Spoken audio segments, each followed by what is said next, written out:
En nuestra sesión de hoy vamos a examinar brevemente la doctrina de la creación. Y tan pronto como abordemos este tema, estaremos tocando el tema que creo que es la clave y el punto central en nuestra cultura de hoy, que separa el cristianismo y otras religiones de todas las formas de secularismo y ateísmo.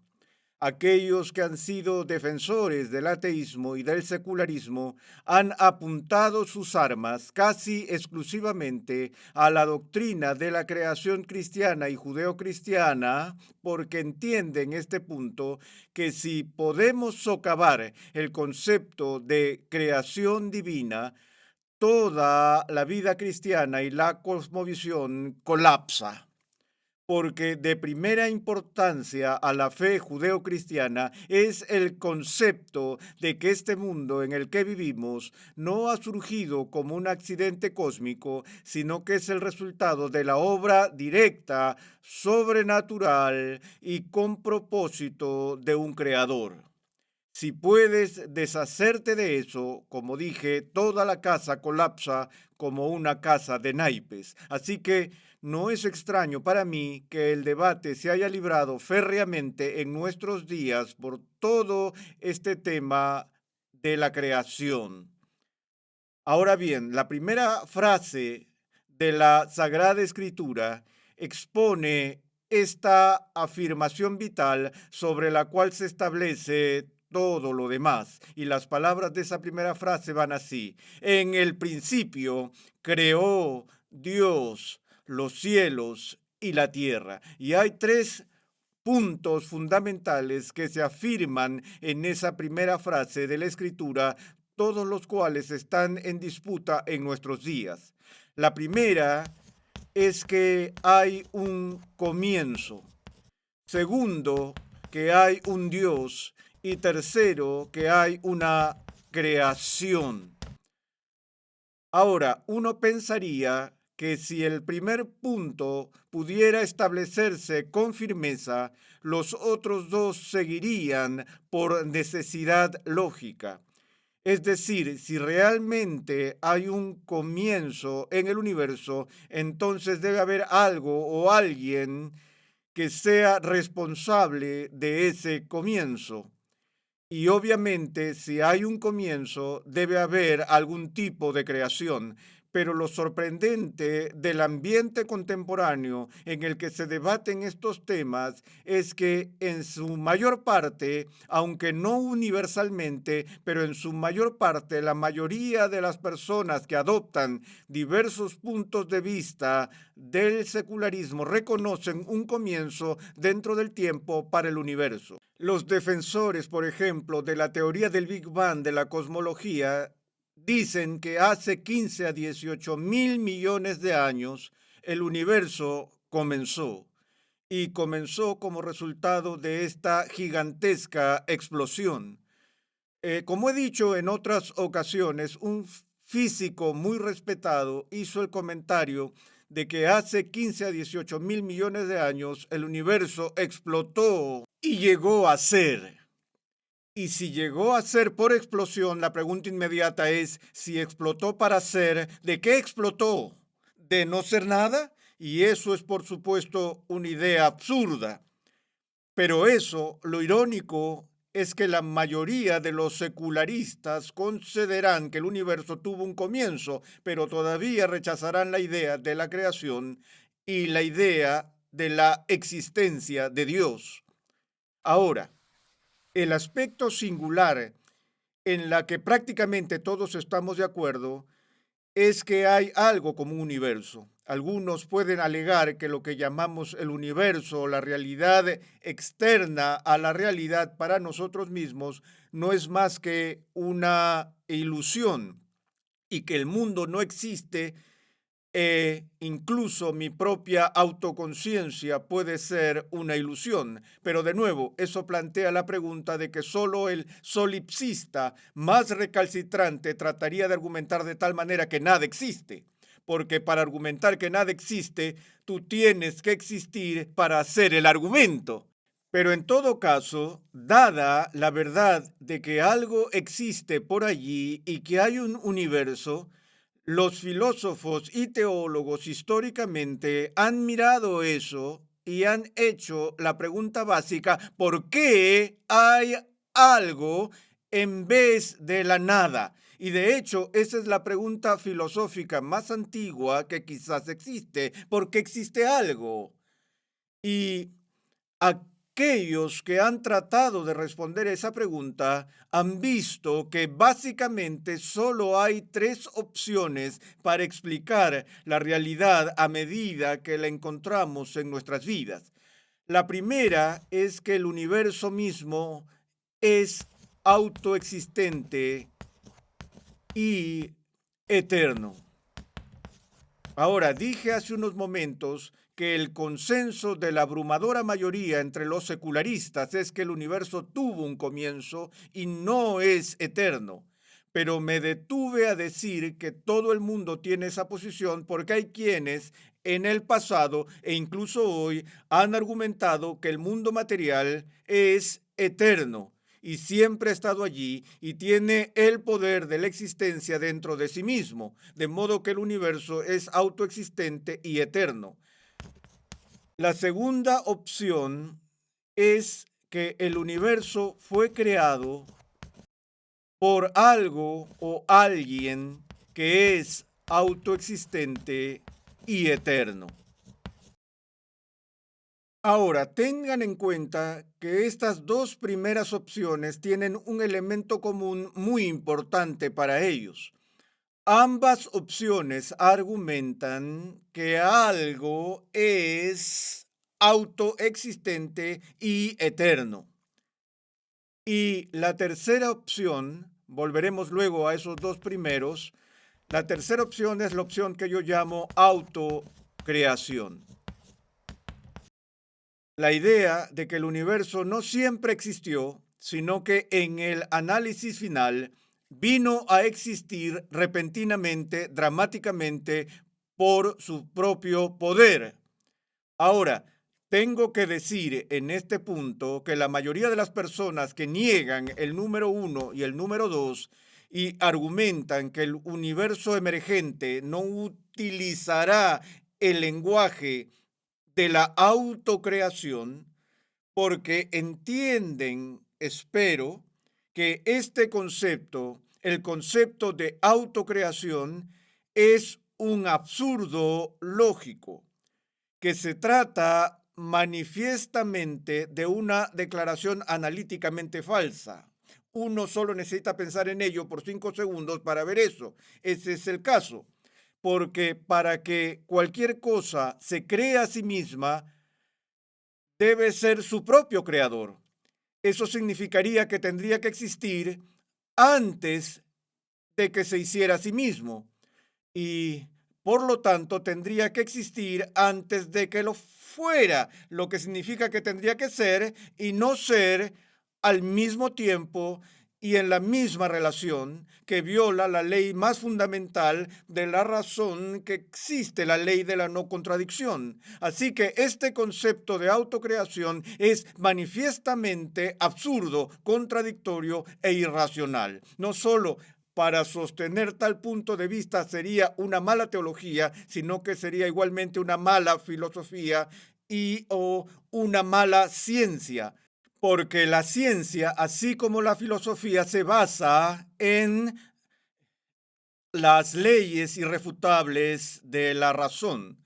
Así que esta posición, como digo, es irracional e irrazonable. Pero la mayoría de las personas que sostienen tal postura, como dije, no la llaman autocreación, pero el concepto es uno que implica manifiestamente la autocreación.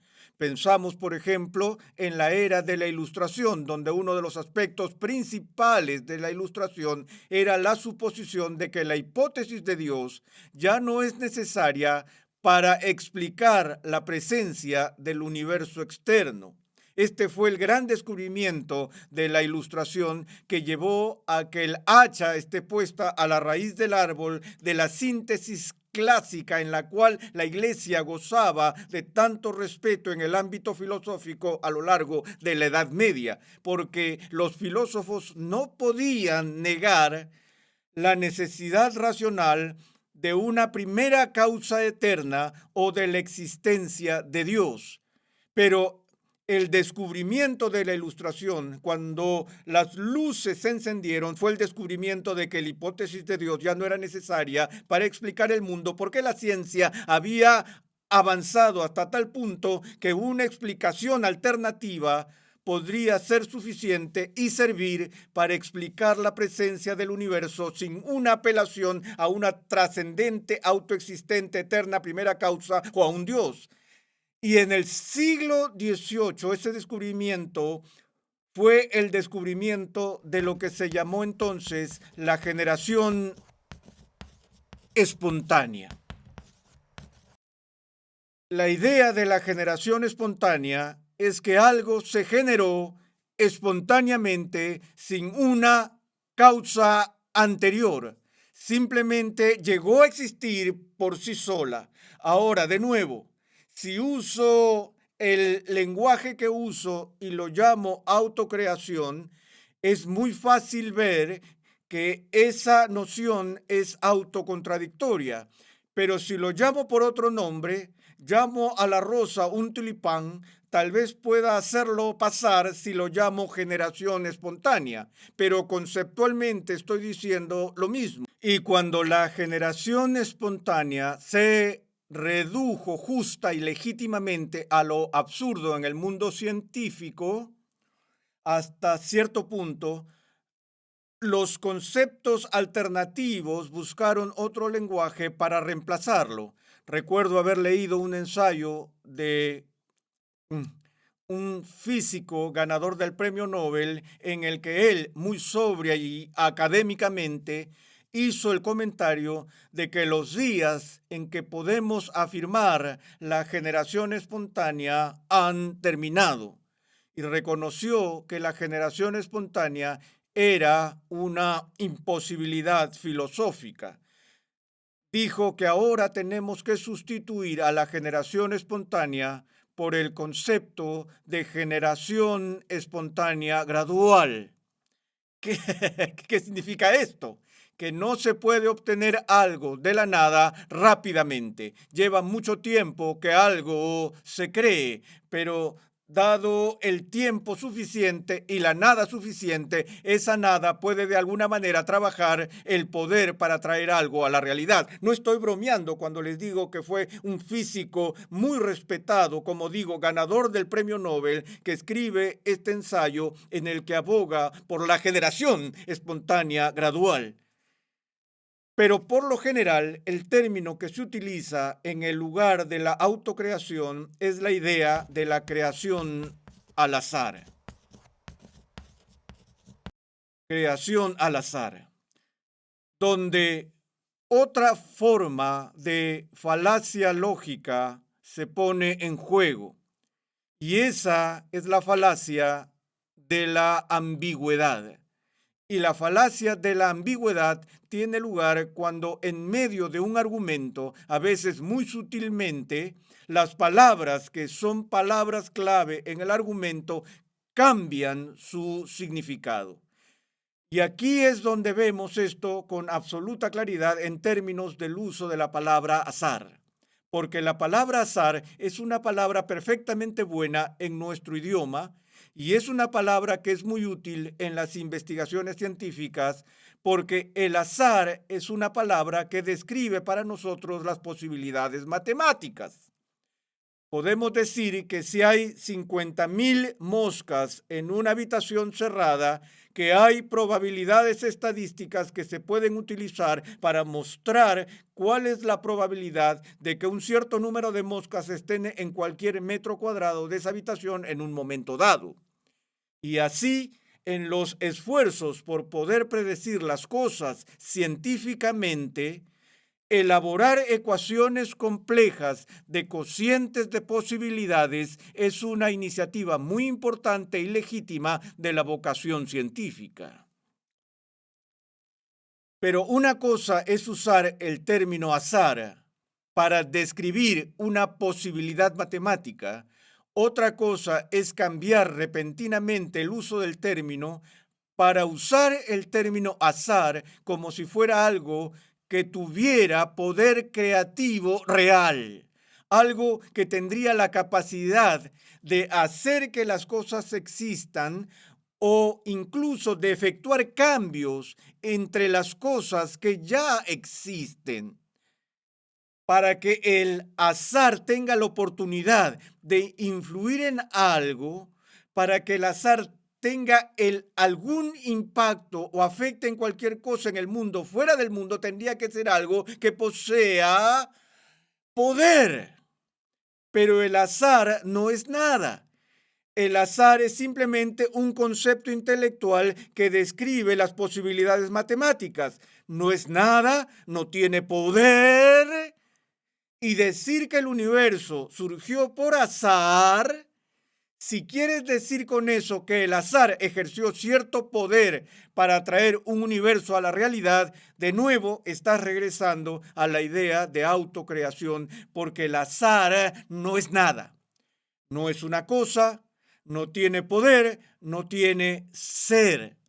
Así que si podemos eliminar este concepto por completo, que la razón exige que eliminemos por completo, entonces te quedas con una de las dos primeras opciones, las cuales, como dije, al menos están de acuerdo en el punto de que si algo existe ahora, si hay algo que existe, entonces algo en algún lugar, de alguna manera, debe ser autoexistente, porque si ese no fuera el caso, nada podría existir en este momento.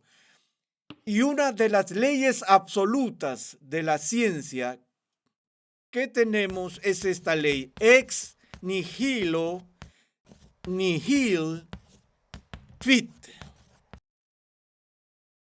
que traducido significa simplemente de la nada no viene nada.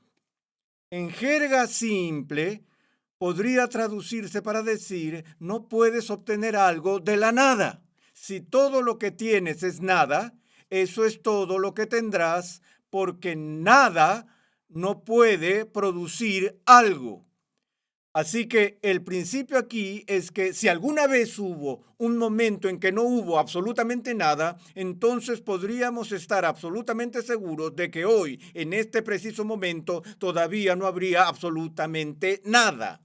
Así que algo tiene que ser autoexistente, algo debe tener el poder de ser dentro de él para que algo exista en absoluto. Ahora, estas dos opciones plantean muchos problemas y la idea de un mundo material autoexistente a menudo se detalla en términos como esto, ya que prácticamente todo lo que examinamos en el mundo material manifiesta cambio y contingencia y mutación. Los filósofos son detestados por afirmar que ese aspecto del universo es esa parte que es autoexistente y eterna, porque eso que es autoexistente y eterno no se da a la mutación o al cambio. Pero por lo general, lo que dice el argumento es como sigue, que en algún lugar por allí o en las profundidades del universo hay algún pequeño núcleo pulsante oculto o fuente de poder que es estable, que es autoexistente, que es eterno, a través del cual todo lo demás en el universo debe su origen de existencia.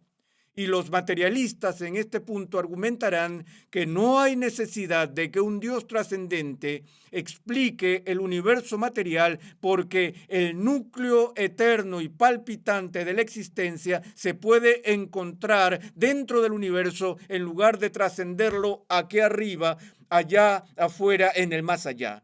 En ese momento se comete otro error y el error vuelve a ser lingüístico, un uso indebido del término trascendente. Porque cuando las escrituras hablan de Dios como trascendente, no está describiendo la ubicación de Dios, no es simplemente decir que Dios vive ahí arriba o allá afuera en alguna parte, pero cuando decimos que Dios está por encima y más allá del universo, estamos diciendo que está por encima y más allá del universo en términos de su ser, su ontología. Es ontológicamente trascendente. Todo lo que tiene el poder de ser dentro de sí mismo y es autoexistente debe distinguirse de todo lo que se deriva y depende y es condicionado. Así que si hay algo en el núcleo del universo que es autoexistente y tiene el poder de ser en sí mismo, entonces por su propia naturaleza trasciende todo lo demás. Así que no me importa dónde vive Dios, no nos importa cuál es su dirección, lo que nos preocupa es su naturaleza, su ser eterno y la dependencia de todo lo demás en el universo a Él. Ahora, finalmente, en el tiempo que nos queda, que es breve, la visión cristiana clásica de la creación es que Dios crea el mundo ex nihilo, de la nada. Y esto no contradice rotundamente la ley absoluta que ya he expuesto, que ex nihilo nihil fit, de la nada viene nada. La gente ha argumentado en contra de la creación ex nihilo por esos mismos motivos. Bueno, cuando los teólogos cristianos dicen que Dios crea el mundo ex nihilo o de la nada, eso no es lo mismo que decir una vez que no había nada y luego que de la nada vino algo. Más bien, la visión cristiana está en el principio, Dios. Y Dios no es nada, Dios es algo. Dios es autoexistente y eterno en su ser, y solo Él tiene la capacidad de crear cosas de la nada.